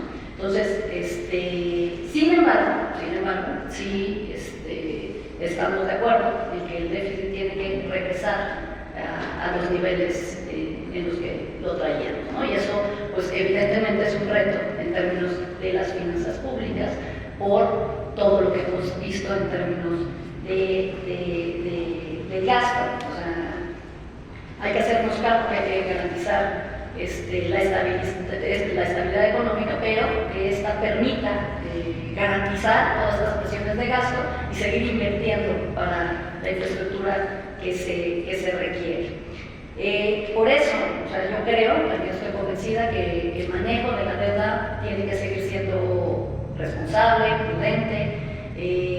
Esto nos acota como el escenario y nos lleva a tenemos que revisar el incremento de la captación de ingresos, haremos más por el incremento en la captación de ingresos. Yo creo que todavía en la parte del gasto sí hay margen, o sea, hay cosas que hay que revisar todavía del gasto, no en términos de reducción de los recursos para compras de medicamentos y ese tipo de cosas, pero sí hay márgenes en algunos algunos sectores para eficientar el gasto. O sea, no sé, me refiero a revisión de los padrones de adultos mayores, por ejemplo, o sea, etcétera. O sea, todavía hay algunos cambios, ¿no? Pero es necesario, sí creo que es fundamental mantener la calificación crediticia para seguir teniendo acceso, además de que, bueno, finalmente no sabemos muy bien qué va a pasar con las tasas de interés y si continúan elevadas, pues el costo fiscal va a seguir siendo un tema, bueno, va a ser un tema creciente, por eso yo creo que el manejo de la deuda tiene que seguir siendo responsables. Ahora, por el lado de los ingresos, que es lo que creo que todos coincidimos, que en efecto, pues hay que avanzar primeramente en el fortalecimiento de las haciendas públicas locales. Yo creo que la experiencia que se tuvo en la Ciudad de México es muy clara en términos de cómo ciertos impuestos, que además son motores en algunos países de desarrollo regionales, como el impuesto predial, pues está desarrollado a nivel nacional, y que eso facilitaría el poder desahogar un poco en términos de las transferencias federales hacia los estados. La Ciudad de México es la única que tiene niveles de 50% de ingresos propios, pero el resto de las entidades viven prácticamente, hay entidades que viven prácticamente de las transferencias federales, de las participaciones, de los convenios y de los convenios específicos con los estados. Entonces, por supuesto, ahí hay un margen, no solo en el impuesto predial, que es, el impuesto predial, partamos, la Ciudad de México es la única que lo tiene a nivel local, a nivel estatal, por el comparativo. El predial lo cobran los municipios. Yo creo incluso que debería federalizarse para poder hacer un mejor manejo de eso. Y lo mismo la tenencia. Yo lo he expresado, y no fue posible en esta administración hacer esa reforma, pero la tenencia es un impuesto progresivo, es un impuesto es un impuesto que debería de revisarse nuevamente, pero eso ya son como los puntos en los que se puede reforzar las haciendas locales, ¿no? También hay una serie de cosas que se pueden revisar. O sea, yo no quiero poner la palabra reforma fiscal en mi boca, porque no la quiero poner en mi boca, pero hay muchas cosas que se pueden revisar. O sea, ¿qué podemos revisar? Pues, pago de derechos, por ejemplo. Pago de derechos no ha sido revisado en muchos años. Hay una serie de derechos que se contraponen contra el desarrollo de ciertas actividades a nivel regional y a nivel local que podrían ser revisados. Eficientar, por ejemplo, y actividades que se han generado, o sea, sin trastocar ciertos acuerdos, toda la actividad turística, ¿no? En el sureste, o sea, también de la llegada de turismo extranjero. O sea, todos sus derechos pueden ser revisados y creo que pueden ser fuente importante de algunos recursos también. Y por supuesto, todavía hay como margen, creo que mucho margen en términos de eficiencia recaudatoria. Se ha avanzó, pero todavía hay muchísimo margen, sobre todo en inteligencia fiscal, cruce de bases de datos, y esto nos lleva a reducir el margen de ilusión y de evasión fiscal. Hay otro tema que también, no quiero poner la palabra reforma fiscal, pero que también puede ser revisado, que es todo el tema de renuncias fiscales. O sea, hay muchos, hay incluso despachos que se han especializado en el tema de las renuncias fiscales que están previstas en la ley, pero que podrían ser revisadas en términos de ampliar esta necesidad de recursos que se tienen, ¿no? Y por el lado del gasto, evidentemente, pues, no quiero meterme al tema del Pemex, pero Pemex es el tema. Pemex hay que, seguramente lo verán en la siguiente mesa, pero hay que repensar un plan de negocios para Pemex. Pemex salió de los mercados, no me atrevería, y creo que eso necesitaría un análisis más profundo, decir que el gobierno federal tiene que hacerse cargo de la deuda de Pemex, porque a lo mejor estamos contaminando algo que está bien, etcétera, ¿no? Pero sí hay que meter a Pemex nuevamente a los mercados, hay que hacer un plan de negocios que permita regresar a los mercados en lo que logramos la autosuficiencia en la producción, ¿no? En efecto, los ingresos, como bien señalan aquí en la mesa, los ingresos en esta administración han crecido en forma moderada si lo comparamos con otras, pero ojo, lo que ha crecido son los ingresos tributarios. Eso marca un cambio, aunque es moderado, porque en efecto en el periodo de Fox crecieron mucho los ingresos, pero pues creció petróleo, o sea, estaban los ingresos petroleros altísimos. Ahorita nos combinamos con una crisis donde la parte de los precios también han influido. Entonces, pues es diferente comparar los periodos, porque aquí el esfuerzo recaudatorio sí ha sido moderado, vuelvo a decir, pero real en términos de nuevas fuentes de financiamiento, nuevos recursos. Pero el tema de pensiones pues es el otro gran tema que se tendrá que revisar para poder ver qué tanto margen, o sea, coincidiendo que el déficit tiene que revisar el nivel en el que estábamos, pues ver cuáles son las mejores alternativas que se tienen para poder hacer eso. Y además ha sido público, la Secretaría de Hacienda, el secretario de Hacienda ha manifestado que en efecto esto fue una política especial durante este año, pero el déficit tiene que regresar a los niveles en los que estamos. Muchas gracias, Carlos. Gracias. Bueno, yo añadiría algunos temas adicionales a la discusión. Primero, volviendo a recalcar que me parece que estamos en un muy buen momento para discutir estos temas, dado que no estamos ante una emergencia fiscal y siempre es mejor pensar en cambios fiscales estructurales cuando no se está en medio de una crisis. También creo que al mismo tiempo hay que reconocer que el país está perdiendo espacio fiscal de una manera en que si continúa a este ritmo, eventualmente sí vamos a estar comprometiendo la sostenibilidad fiscal. Para darles un ejemplo, hace 10 años el gasto programable, es decir, el gasto donde hay discreción del gobierno, era 80% del gasto total, hoy es de 70%. Es decir, pues estamos perdiendo espacio fiscal porque cada vez tenemos que gastar más en pensiones, como ya se dijo, ya nos dio los datos Héctor, y cada vez estamos gastando más en servicio a la deuda, y eso el resultado es que está dejando el país sin margen de maniobra para poder hacer la inversión necesaria en gasto social, que repito, el gasto social con todo lo que ha aumentado sigue siendo bajo comparado a los países avanzados, incluso otros de Latinoamérica, para poder hacer gasto en salud, que sigue siendo bajo, ¿no? Tenemos 3.1 puntos de PIB en salud, el promedio de Latinoamérica, ya no menciono Europa, es de 4%, es decir, todavía debemos estar gastando más en salud, y también el gasto en educación es bajo. No me meto en temas de la calidad del gasto, pero simplemente reconocer que somos un país que pierde grados de espacio fiscal porque cada vez tiene que gastar más en pensiones y en servicio a la deuda, y que al mismo tiempo tiene unas necesidades muy grandes en gasto social, educación y salud, al que no va a poder enfrentar si no recaudamos más. Entonces, me parece que es el momento para plantearse de manera muy importante cómo podemos dejar atrás este defecto de décadas de ser un mal recaudador. Insistiría otra vez en el tema de la necesidad de tener políticas contracíclicas. Estoy totalmente de acuerdo con usted, no había espacio para tener un déficit del 5.4%, sí, y tal lo había, pues que los mercados no reaccionaron mal, ¿no? Las tasas de interés no aumentaron cuando se presentó este déficit. Como ya decía yo, el diferencial que pagamos encima de los bonos de 10 años contra Estados Unidos ha venido cayendo, ¿no? Entonces, de que había el espacio, lo había.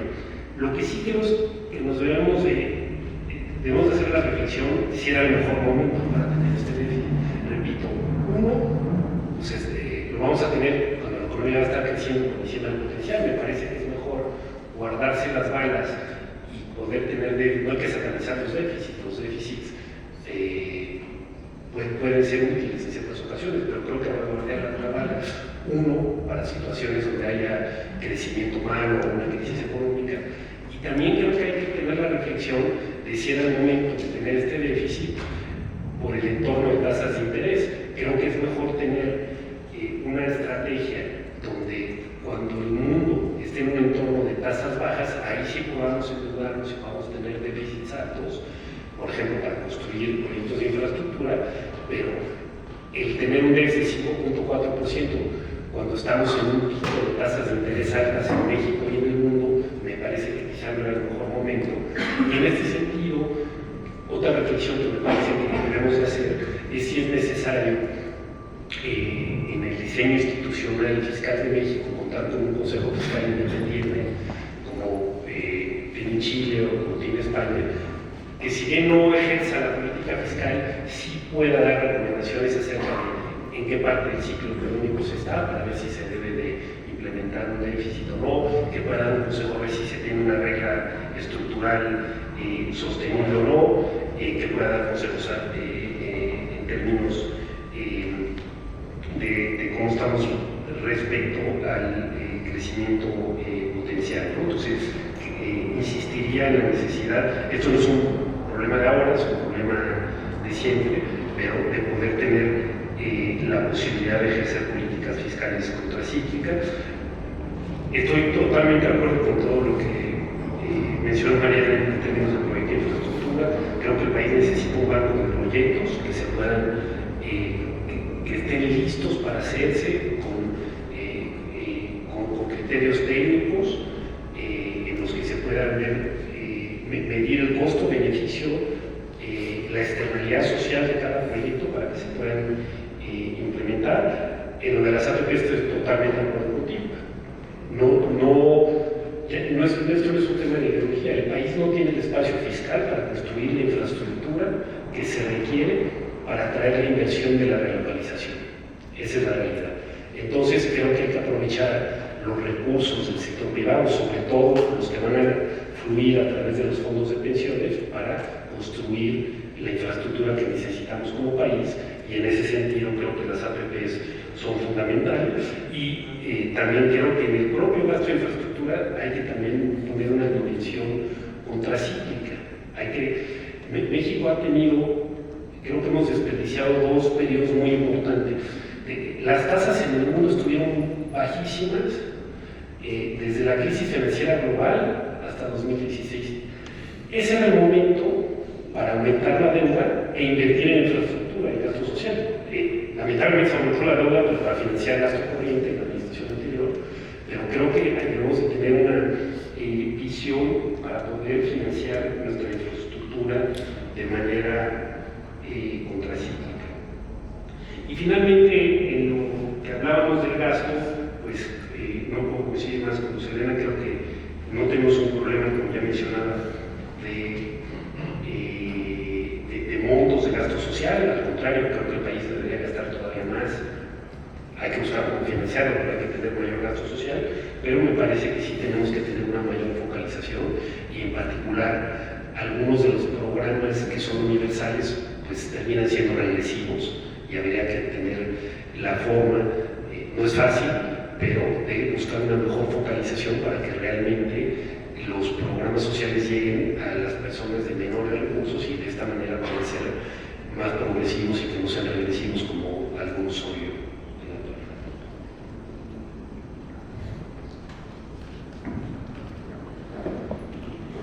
Gracias, Carlos.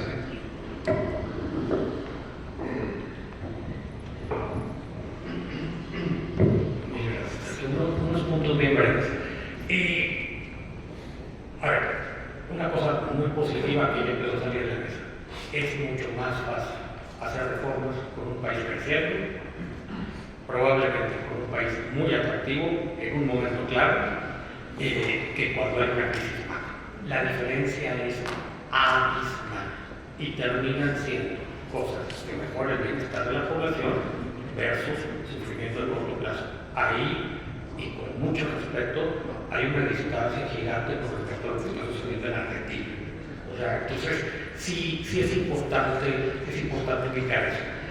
A mí me parece que uno de los grandes retos para el siguiente gobierno, independientemente del color que sea, sí va a tener que haber una priorización. Probablemente le vamos a querer pegar a todas y los recursos no van a alcanzar.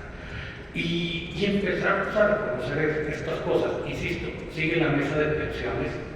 Hoy el SAT dio un dato de cuánto había sido la recaudación tributaria en el 2023. Con el número que dieron, más o menos, para poner los puntos PIB y no empezar con la danza de ceros, quedaríamos como en el 13.7, 13.8. No estoy contando las cuotas a la seguridad social, nada más tributarias.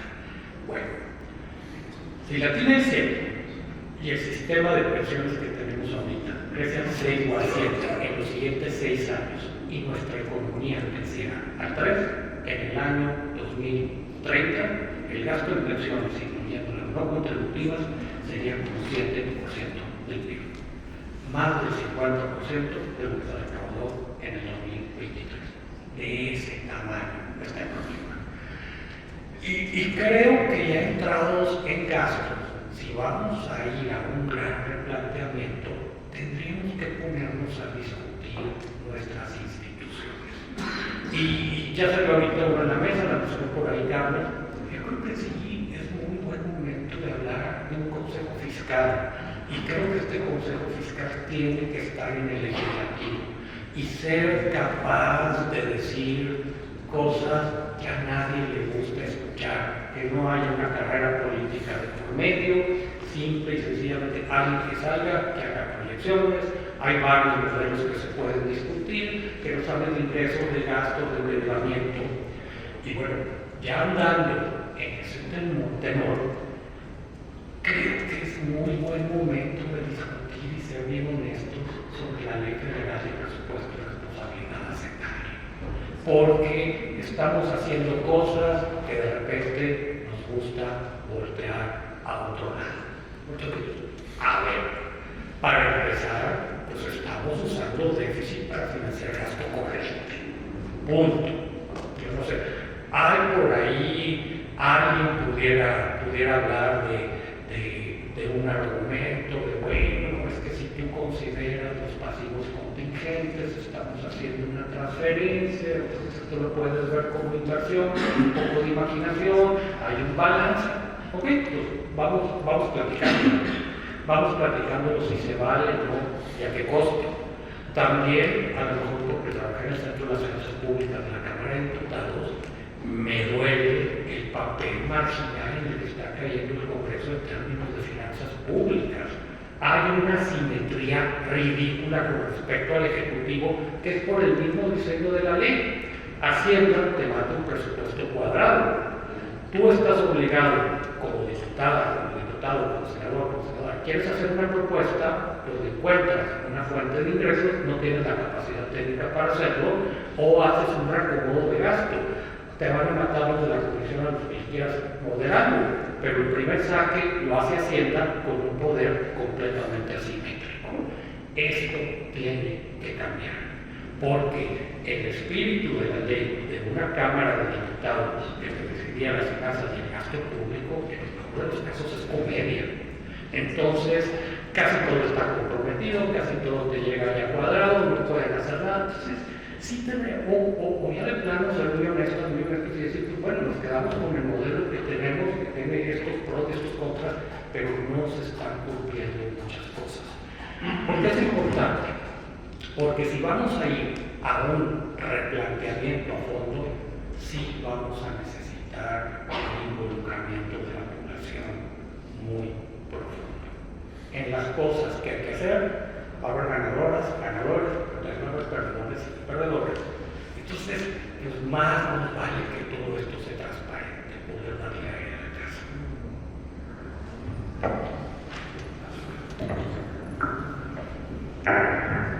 Muchas gracias, Héctor. Gracias a la disciplina del tiempo, si alguno de los panelistas quisiera concluir con un minutito o algo así de manera voluntaria. Sí. Solo para abonar al tema de consejo fiscal, que tiene una larga historia en la agenda de las organizaciones civiles dedicadas a este tema. Me gustaría decir que es muy importante darle a ese posible centro, y bueno, aclaro, yo estoy totalmente de acuerdo con Héctor en que debe ser un centro del Poder Legislativo, precisamente para robustecer la labor que hace el Congreso, que en su diseño el Congreso tiene amplísimas facultades en relación al gasto. Por ejemplo, es el único avalado en la Constitución para aprobar el gasto, ¿no? Eso es importantísimo. Y en la práctica tendemos a ver pues, que los ejecutivos son los que llevan mano, ¿no? También es el que aprueba el endeudamiento, ¿sí? Y entonces necesitamos darle capacidades, y una de ellas, no son todas, una de ellas podría ser contar con un centro que evalúe la política fiscal, que tenga, por ejemplo, la posibilidad de hacer estudios de impacto presupuestario para cotizar políticas públicas cuando llega una pieza legislativa, ¿no? Ya sea el Ejecutivo o del Legislativo, saber lo que va a costar y el presupuesto que va a requerir para que realmente tengan vida estas iniciativas. Pero pues bueno, las características del centro que yo quería reiterar en este breve tiempo es que debe ser un centro partidista, que debe ser un centro con pues autonomía técnica, presupuestaria y de gestión, ¿sí? Que pueda crear, tener a su personal, escogerlo, de que pues no esté asociado a ningún partido político, y sin duda también que tenga un presupuesto que no se le reporte, ¿no? Sino que tenga garantía de su presupuesto para poder operar, ¿no? Eso yo creo que es importante. Se avanzó mucho la conversación en este gobierno al inicio de la parte previa y hasta la pandemia. De hecho existe una redacción sobre algunas características que debe tener, que con el liderazgo, recuerdo del señor Mario Delgado en la Cámara de Diputados y con varios legisladores que aportaron, se hizo un primer saque muy interesante. Entonces es una conversación que ha avanzado a lo largo de los años y que sería increíblemente positivo que se plantee este mecanismo de gobernanza para las finanzas públicas. Muchas gracias. Muy rápido. Yo creo que ya hay algunas cosas que ya son como un dato en términos de la economía, ¿no? El déficit, si pudiéramos, no quiero discutir si era prudente o no ahorita, pues ya es un dato. O sea, tenemos que, creo que ahí estamos, ahí sí coincidimos todos, en el mejor momento en términos económicos para poder hacer algunos cambios que permitan y den viabilidad al país. Hay credibilidad en los mercados en nosotros, y creo que esa credibilidad se debe de mantener.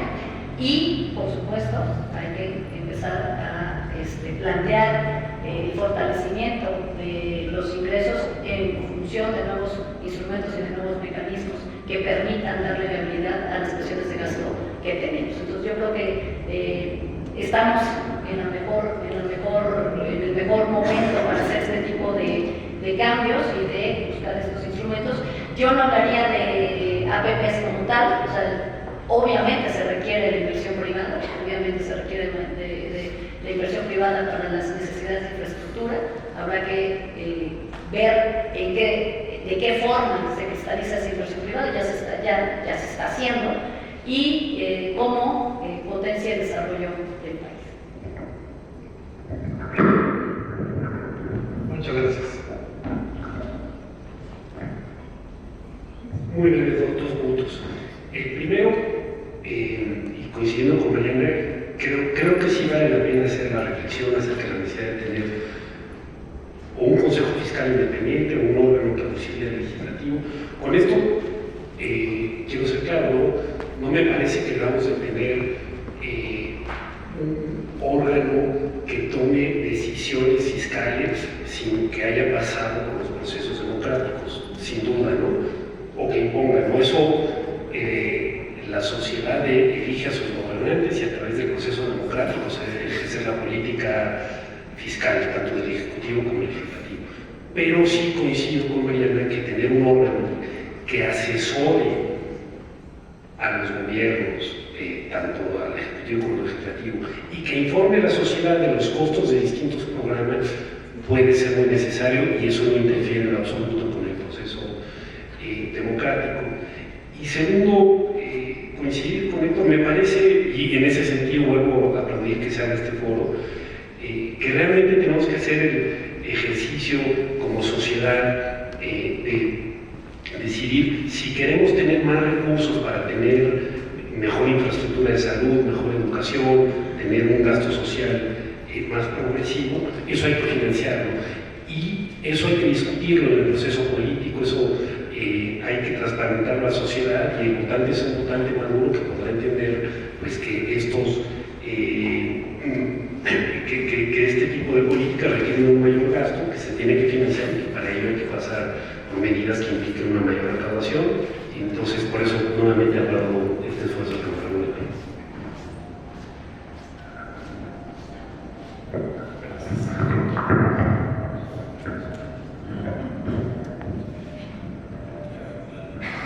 Digo, además de agradecer el espacio, para cerrar una recomendación bien rápida, hace poquito más de un año, hay una autora que se llama Minouche Shafik.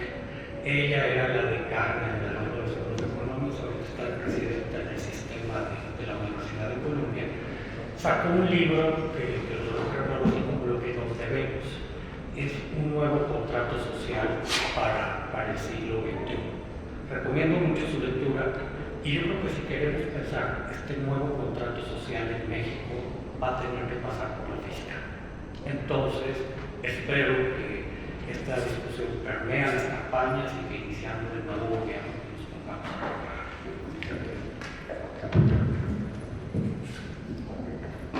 Bueno, no me resta más que agradecer a Mariana Campos, a Lucelena González, Carlos Serrano y Villarreal. Porque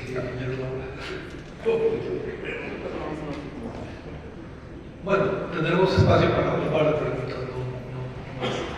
Adelante, por favor. Sí, pero necesito que vengan de este lado, por favor, para grabar. Bueno, aquí está este micrófono. Sí, necesito que vengan de este lado.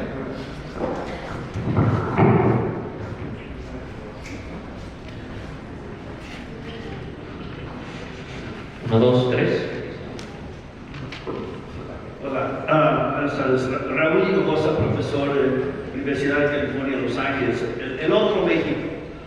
Y dos déficits que no se mencionaron. ¿Okay?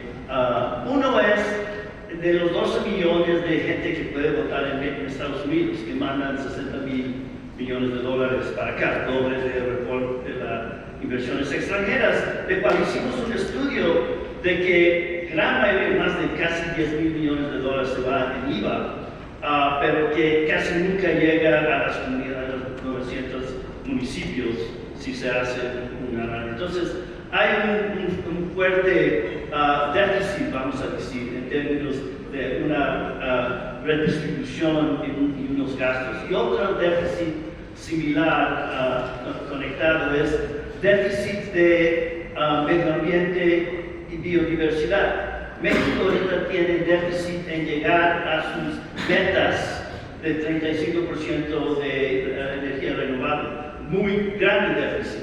Y segundo, tiene una destrucción de biodiversidad de las zonas de exclusión de migración más importantes. Entonces, yo creo que si se va a hacer estos replanteamientos, que me encanta la discusión, tenemos de hacerlo de una manera más orgánica de lo que es la real economía. Que hay una economía de mexicanos en Estados Unidos de casi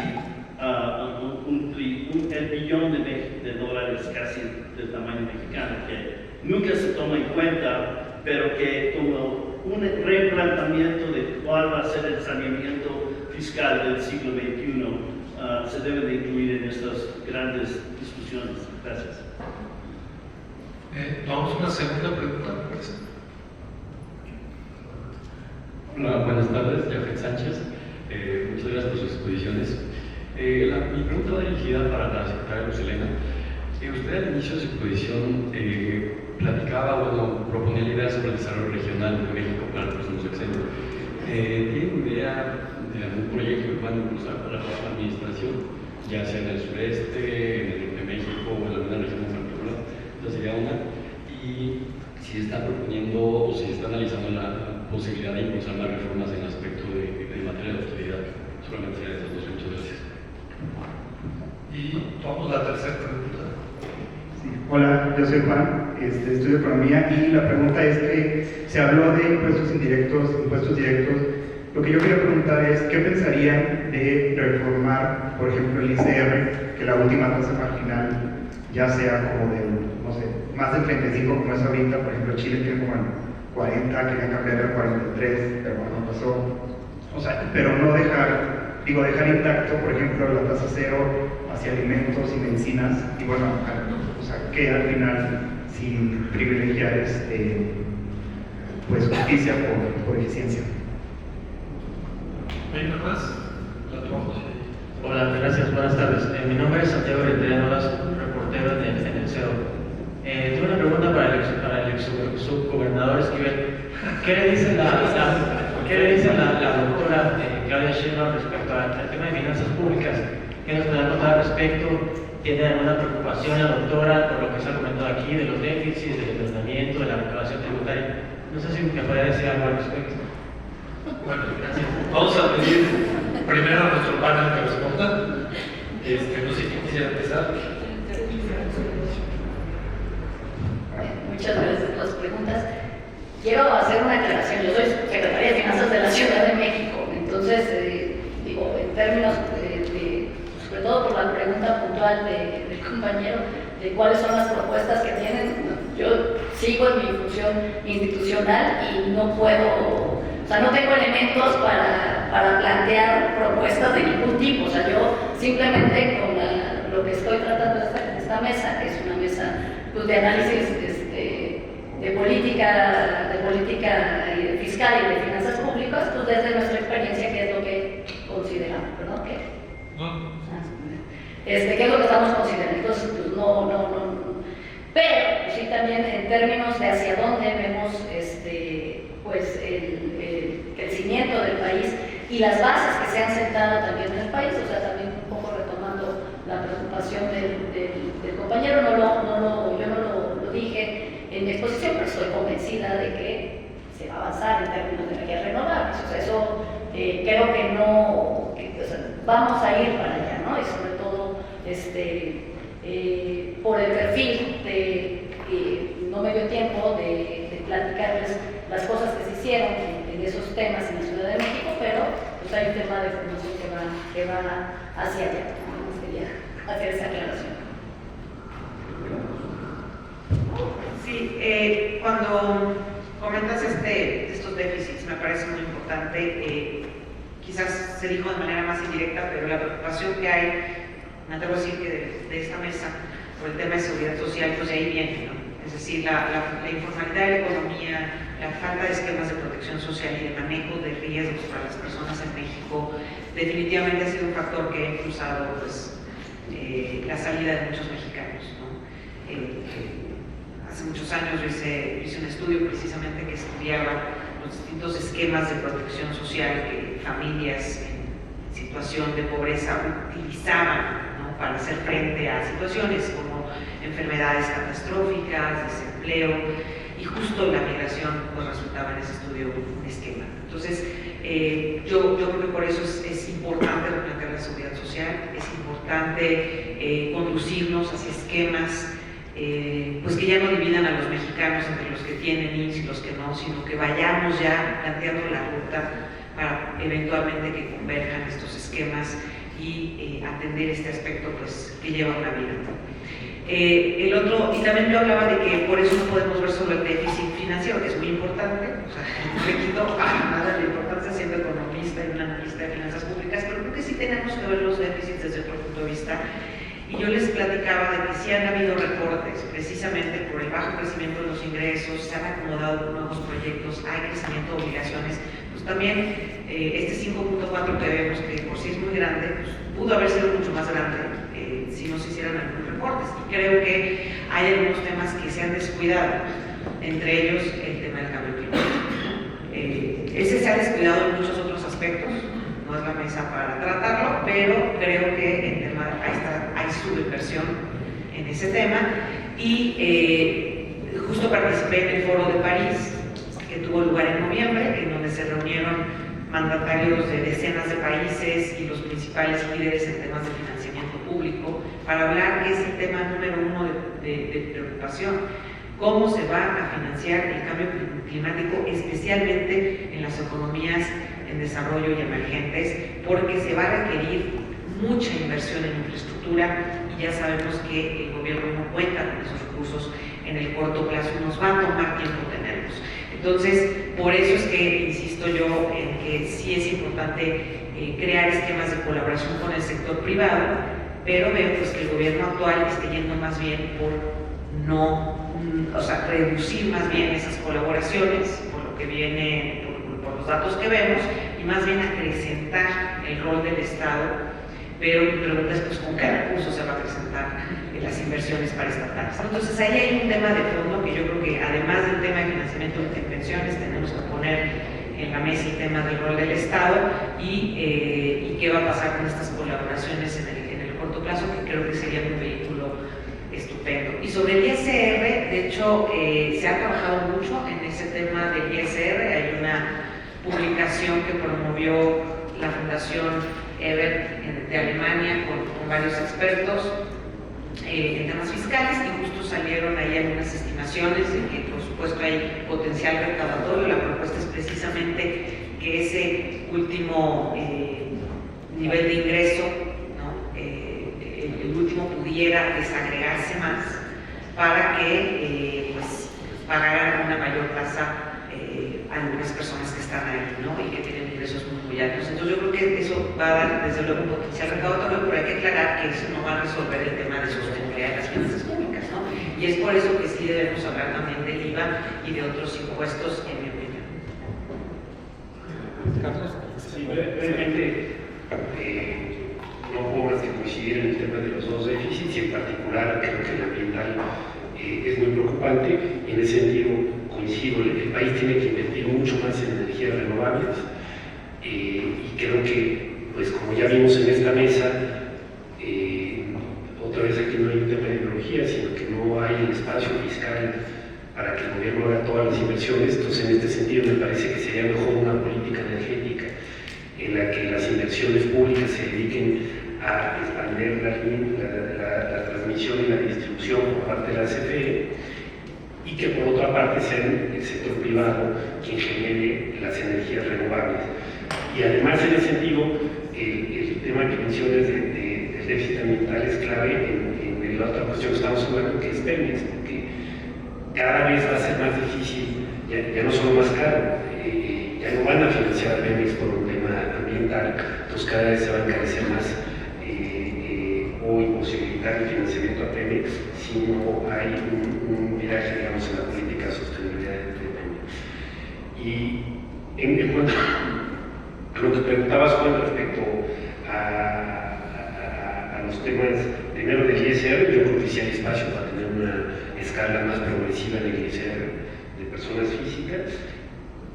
En cuanto al IVA y mantenerlo cero, a mí me parece que sería mejor y sería más progresivo eliminar,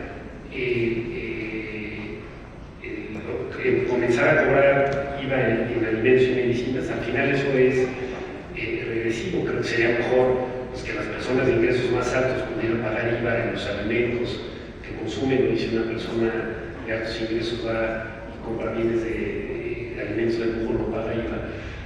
Y que con lo recaudado se pudiera focalizar mejor el gasto a las familias de menores ingresos.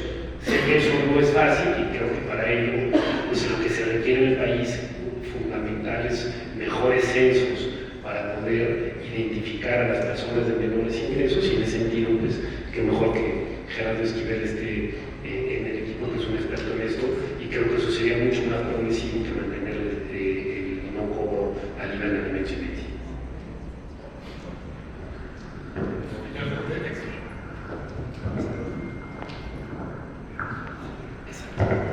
Dos reacciones muy rápidas. Primero, con respecto a lo del profesor Hinojosa y el déficit ambiental, sí es enorme.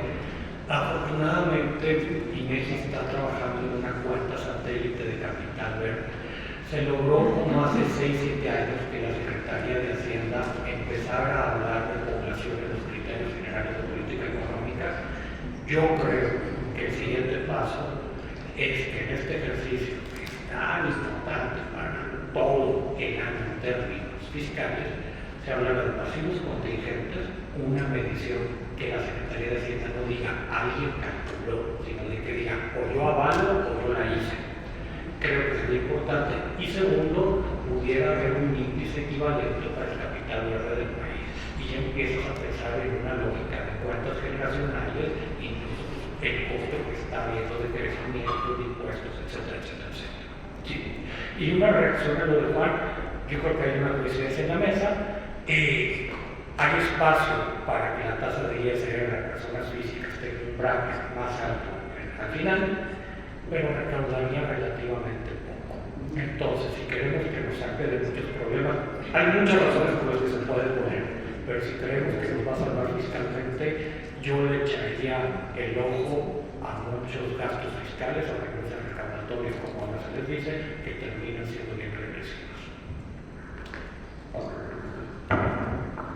Bueno, ahora sí nos queda agradecer a nuestro panel y dado que queda claro que las pensiones y PEPE son un tema importante, pues dejárselo de tarea al siguiente